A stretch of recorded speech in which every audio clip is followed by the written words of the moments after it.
Next आपला जो point आहे तो आहे inductance of a solenoid.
Next point आपण इथं बघायचा आहे तो आहे बघा इंडक्टन्स ऑफ अ सोलेनॉइड.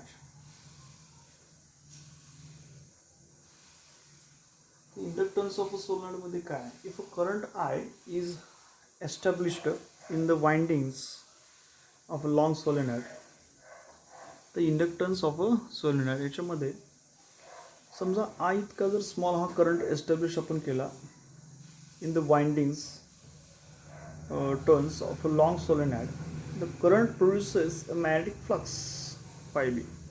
मग त्या ठिकाणी काय करंट प्रोड्यूस होणार आहे बघा, मॅग्नेटिक फ्लक्स phi b इतका through the central region. Okay, ठीक आहे. बघा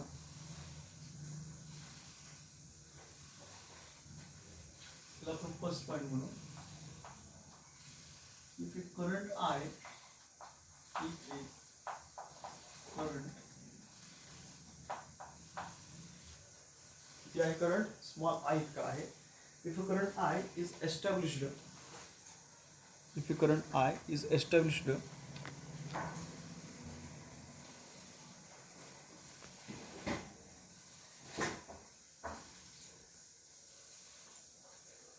current I established is established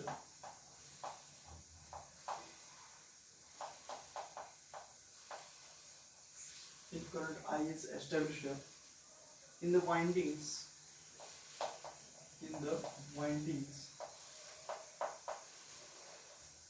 त्याला आपण टर्न्स म्हणतो, टर्न्स असतात ते of a long solenoid, of A long solenoid.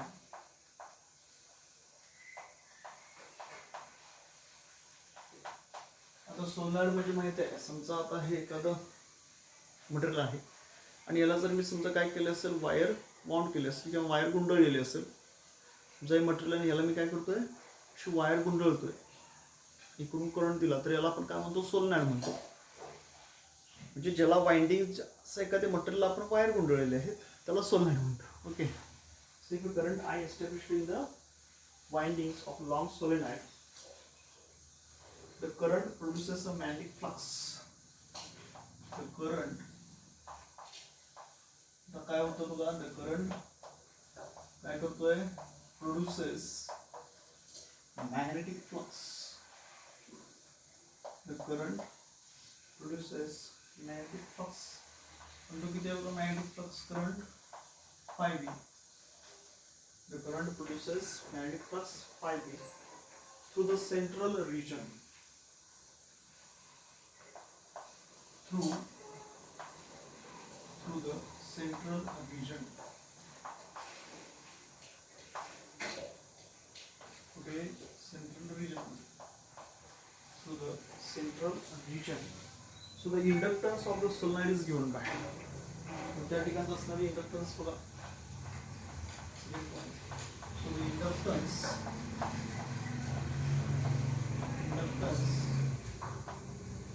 जे काय असणार आहे, inductance of the solenoid is given by the solenoid. Inductance of the solenoid is given by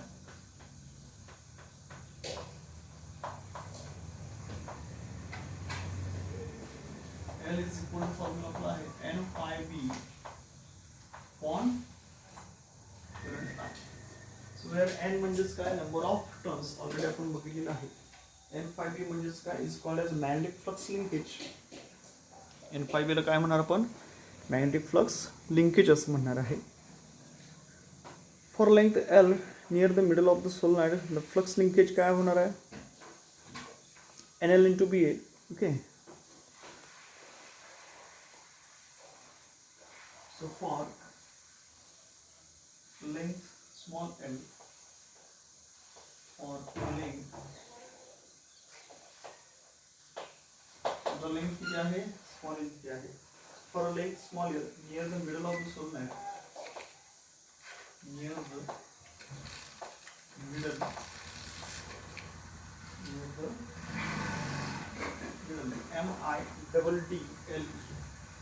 MIDDL, middle of the solenoid, middle of the solenoid.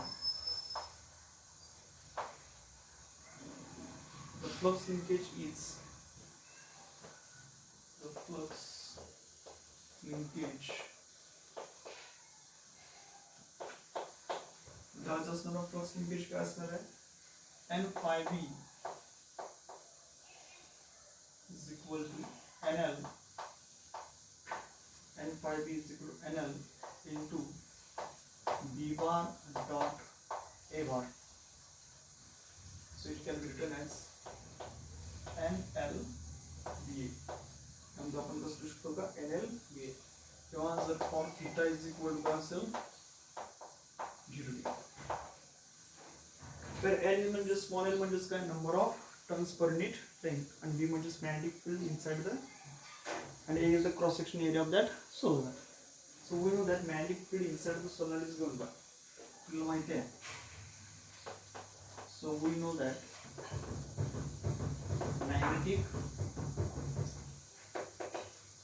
magnetic field inside, magnetic field inside the solenoid is given by, inside of the solenoid is given by, काय होगा, so magnetic field inside the solenoid ते काय असणार आहे, B is equal to formula काय होगा, mu naught N. So we know that magnetic field inside the solenoid B is equal to mu naught N. हा आपलं काय असणार आहे, so hence हेच आपण कसं लिहू शकतो, hence L is equal to N5B upon I. So capital N म्हणजेच त्या ठिकाणचं असणारं total flux linkage NN into BA. 5B म्हणजेच काय असतं, N5B म्हणजेच NLBA upon current I is equal to NL as it is. Which value काय असतं, mu0 N आहे solenoid साठी, its area divided by I.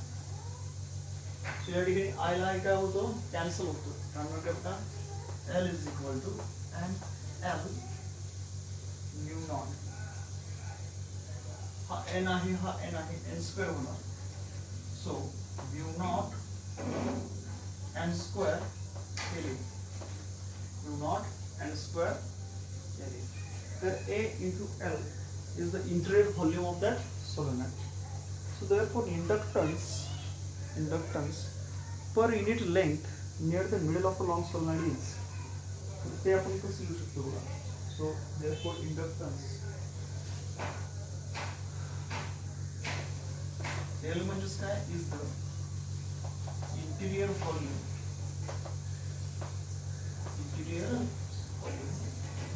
ज्या आतमध्ये असणारा कुणाचा, सोलेनॉइडचा, interior volume of that solenoid, L म्हणजे that is the interior volume of that solenoid. So therefore inductance per unit length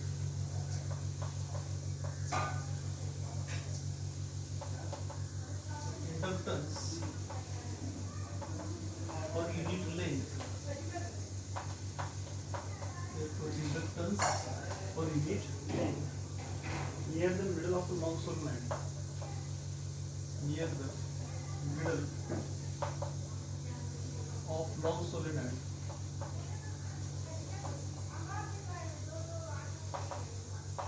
So inductance, that is L upon L, जर आपण करायचं म्हटलं middle of the long solenoid is, so inductance L upon length L is equal to mu 0 n square A,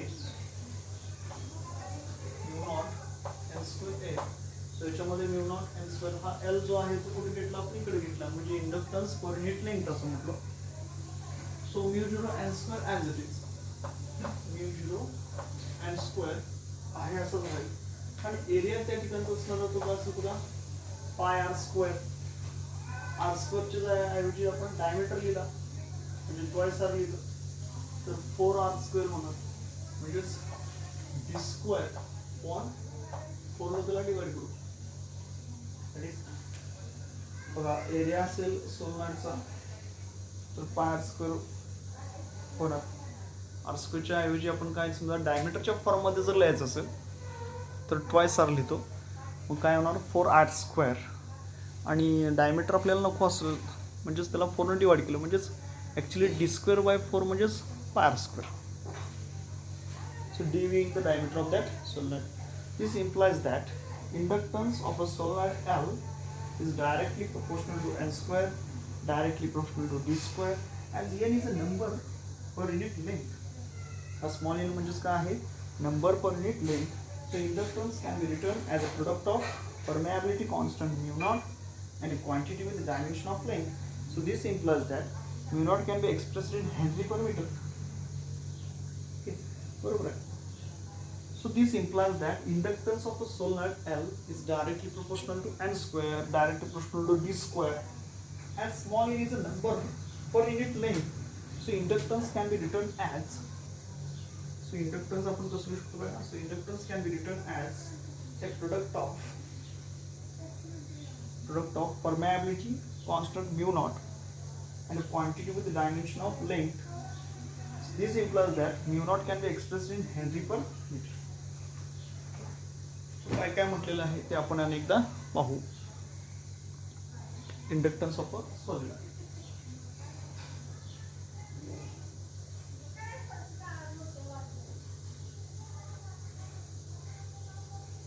So inductance of solenoid मध्ये if a current I is established in the windings of a long solenoid, समजा small I इतका जर आपण current त्याच्यामध्ये काय केलं असेल, establish केलं असेल. सगळ्यांना दिसते का बघा आधी,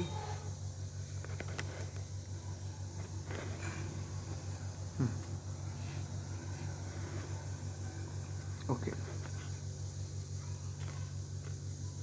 तर काय म्हटलं बघा, तो current I, the small I इतका जर current is established in the windings of a long solenoid. Long solenoid म्हणजे हा अशा पद्धतीनं, याच्यामध्ये समजा वायर्स जर असं अशा आपण गुंडळलेल्या असतील, इकडून एक एंड असेल, इकडून एक एंड असेल. So if current I is established in the windings of long solenoid, the current produces 90 flux 5V. मग त्या ठिकाणी काय होतो, करंट प्रोड्यूस होतो, आणि तो करंट प्रोड्यूस झालेला तो काय आहे, तर तो आहे magnetic flux 5V through the central region. आणि तो कुठं प्रोड्यूस होतो, त्याच्या असणाऱ्या सेंट्रल रिजन मध्ये प्रोड्यूस होतो. So the inductance of the solenoid is given by, so त्याचा जो असणारा इंडक्टन्स आहे त्या सोलनॉइडचा तो काय असणार आहे. सो इंडक्टन्स इकडे फॉर्म्युला आपल्याला माहिती आहे, n phi b upon I. कालच्या लेक्चरला आपण हा फॉर्म्युला बघितलेला होता, n phi b upon I. So for length जर स्मॉल l असेल near the middle of the solenoid, then flux linkages, समजा त्या ठिकाणी असणारी लेंथ जर स्मॉल l असेल, so length small l near the middle of that solenoid, solenoidच्या exact middle मध्ये, or length small l near the middle of the solenoid, then flux linkages. So त्या ठिकाणी असणार flux linkage काय असेल, n phi b. So n phi b means phi means magnetic flux, b into area, n म्हणजेच काय, number of turns per length, nl. Okay. So this is a flux linkage. So nl ba और theta जर 0 असेल तर also we know that. आता या ठिकाणी आपल्याला हे माहिती आहे. काय माहिती आहे? We know that magnetic field inside the solenoid. एखादं असणारं जे सोलनॉइड आहे त्याच्या आतमध्ये असणारं जे मॅग्नेटिक फील्ड आहे. So magnetic field inside the solenoid is given by B is equal to mu naught. हे आपण 11वी मध्ये शिकलेलो आहोत 11th स्टँडर्डला. Magnetic field inside the solenoid किती असतं? काय असतं? B is equal to mu not N इतकं असतं. सो फॉर्म्युला जो आपला एलचा आहे या ठिकाणचा तो आपण इथे यूज केला. फॉर्म्युला काय आहे? L is equal to N phi B upon I. Number of turns per unit length into magnetic flux upon current flowing through that circuit. So L is equal to N phi B upon I. तर N phi B म्हणजे आपल्याला इथं माहिती आहे N L B upon current I. So N L as it is. B ची value काय आहे? Magnetic flux inside the solenoid into real आहे. Okay, into its area. I जो आहे करंट तो आपण आय असा लिहिला. So L is equal to हा mu naught into N N square. हा आय ला आय कॅन्सल होतो. Mu not N square L into A. Mu not N square L into A. Where L is the interior volume of that solenoid. हा L जो आहे त्यालाच मी काय म्हणेन? त्या सोलनॉइडचा असणारा इंटिरियर व्हॉल्यूम. ओके, सो आता इकडचं बघा दिसते का तुम्हाला? सो देअरफॉर मग आपण काय म्हणू शकतो? देअरफॉर इंडक्टन्स पर युनिट लेंथ. इंडक्टन्स पर युनिट लेंथ. इंडक्टन्स म्हणजे एल. पर युनिट लेंथ म्हणजे upon small L near the middle of that long solenoid is. So therefore inductance capital L for unit small length near the middle of that long solenoid is L upon L is equal to mu naught n square A. हा फक्त small L आहे तो मी इकडे घेतला म्हणजे inductance पर unit length काय झालं? Mu naught N square A. That is mu naught N square as it is. Area म्हणजे काय असतो? आता बघा जनरली एरिया काय असतो? आपण म्हणतो पाय आर स्क्वेअर. सो हेच मी असं लिहिलं तर डायमीटरच्या फॉर्म मध्ये 2r अपॉन 2. डायमीटर मी कसं लिहू शकतो? 2r म्हणजे डायमीटर आणि रेडियसच्या फॉर्म मध्ये असल्यामुळे दोन जसं मी इथं मल्टिप्लाय केलं सो दोन भागलं पण bracket square. So area is equal to pi as it is. 2r म्हणजेच काय असतं? डी स्क्वेअर अपॉन त्याचा square 4. So pi D square by 4 ते आपण या ठिकाणी लिहिले.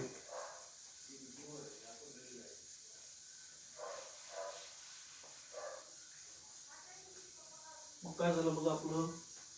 L upon L is equal mu not N square pi D square by 4.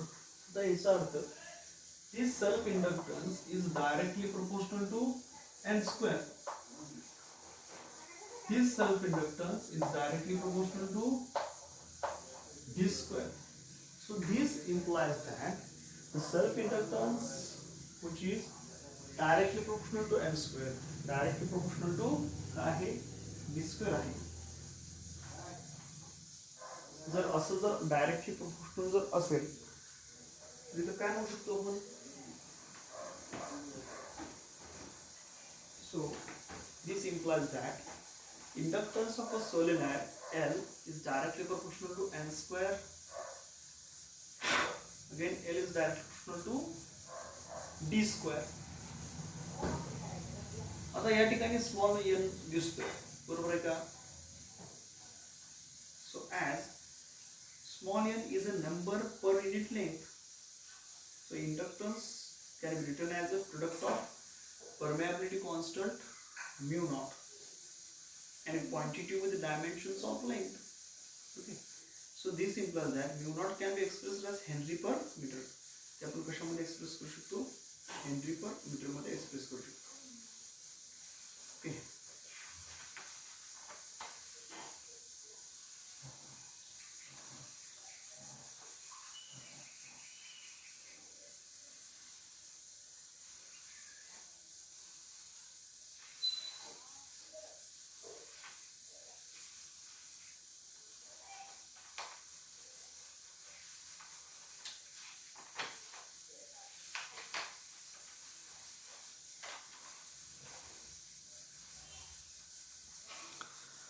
तर तुमच्यासाठी होमवर्क काय आहे बघा.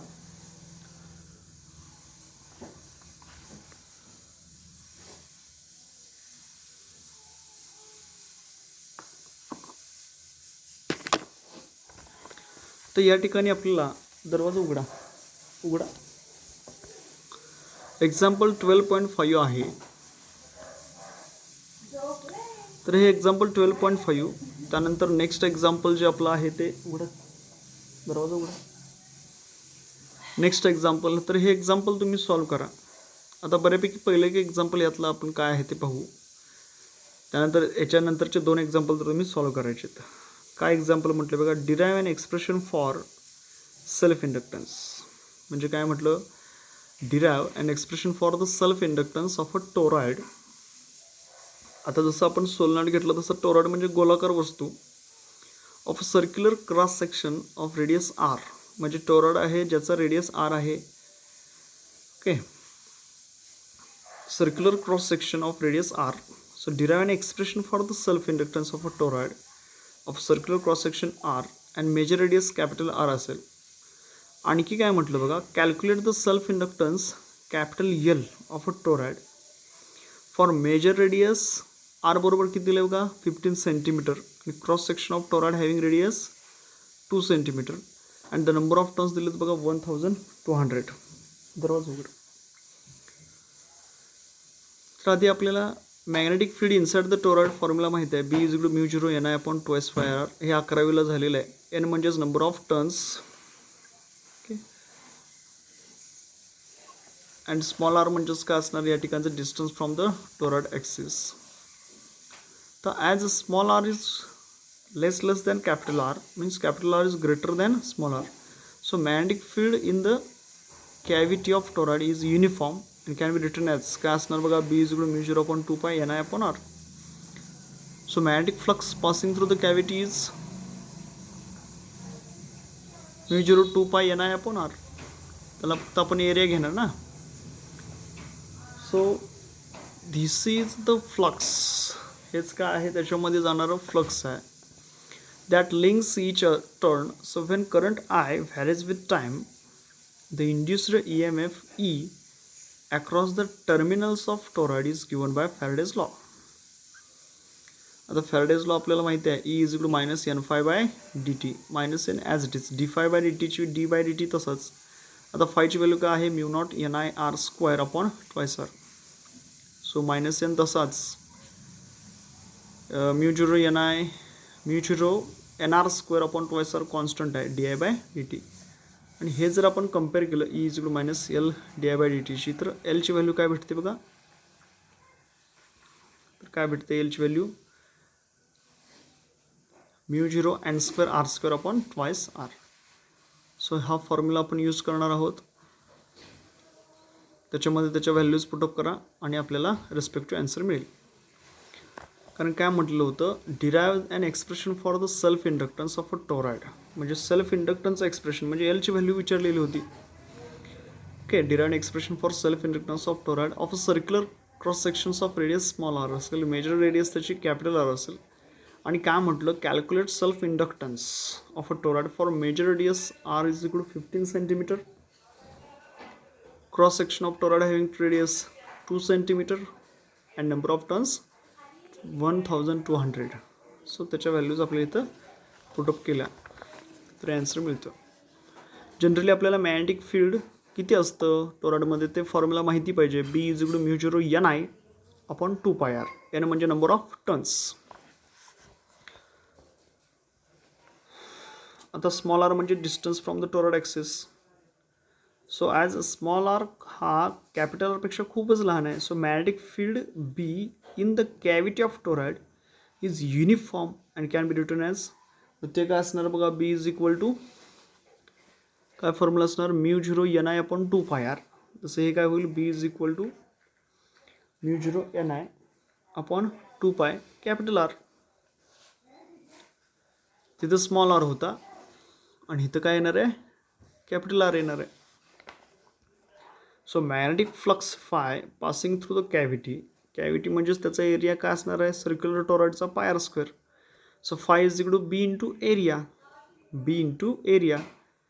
बीची व्हॅल्यू आहे mu not N I upon 2πr आणि एरियाची value πr square. So total काय होईल बघा, mu not N I R square upon 2r. So this is the flux that links each turn. when current I varies with time, म्हणजे ज्यावेळी त्याच्यामधले जाणारा जो करंट आहे तो टाईमला काय होईल, व्हॅरी होईल. तर काय म्हटलं, तर इंड्युस्ड EMF E त्या ठिकाणचा असणारा जो इंड्युस्ड EMF आहे across the terminals of toroid by Faraday's law काय मिळणार, E=-n∅/dt. सो -n तसंच d/dt ऑफ फायची व्हॅल्यू काय आहे ती पुटअप केली आणि त्यानुसार एक्सप्रेशन कम्पेअर केलं E0-L शी. त्यानुसार Lची व्हॅल्यू भेटली आणि त्याच्या व्हॅल्यूज आपण पुटअप केलं तर आपलं L किती आला बघा, 2.41 × 10⁻³ हेनरी. बघा याच्यामध्ये काय डाऊट्स असतील तर मला विचारा, कारण हे एक्सप्लेन फक्त आपल्याला हे माहीत पाहिजे. हे 11वीच्या टॉपिकमध्ये तुम्हाला तुमच्या रिस्पेक्टिव्ह शिक्षकांनी घेतलेलं आहे. Magnetic field inside the toroid हा फॉर्म्युला माहीत पाहिजे. फक्त स्मॉल आरच्या ठिकाणी आपण इथं काय घेणार आहे, कॅपिटल आर. ओके. त्यानंतर आपल्याला त्याचं मॅग्नेटिक फ्लक्स φ B × एरिया. आता बीची व्हॅल्यू आहे mu not N I upon 2πr आणि एरियाची व्हॅल्यू काय आहे πr square. Okay.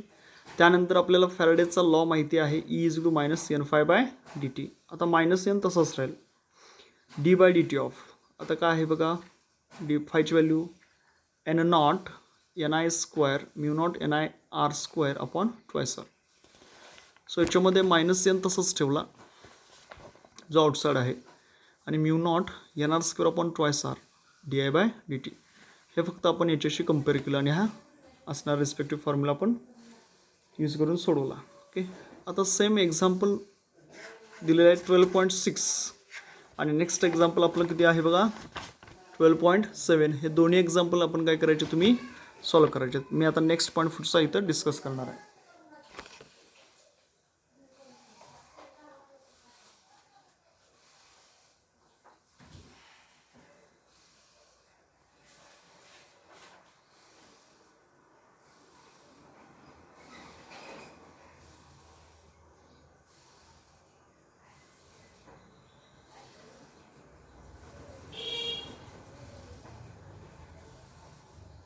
Next point आपला काय बघा, inductances in series or parallel.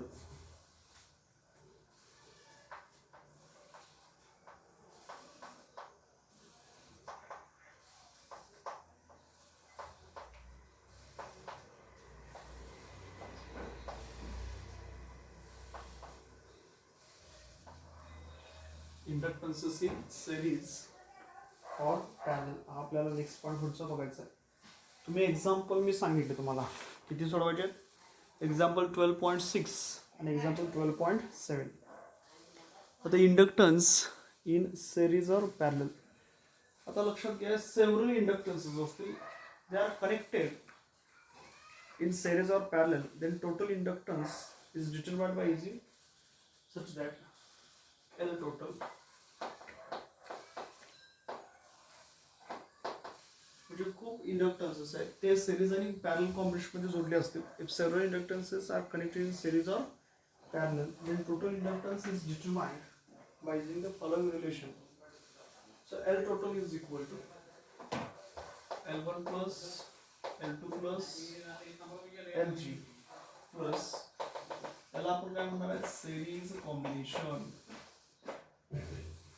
Series combination. Parallel असेल तर काय म्हणणार बघा, 1 upon L total is equal to 1 upon L1 plus 1 upon L2 plus 1 upon L3. याला आपण म्हणणार आहोत पॅरलल कॉम्बिनेशन. काय म्हणणार आहोत, पॅरलल कॉम्बिनेशन.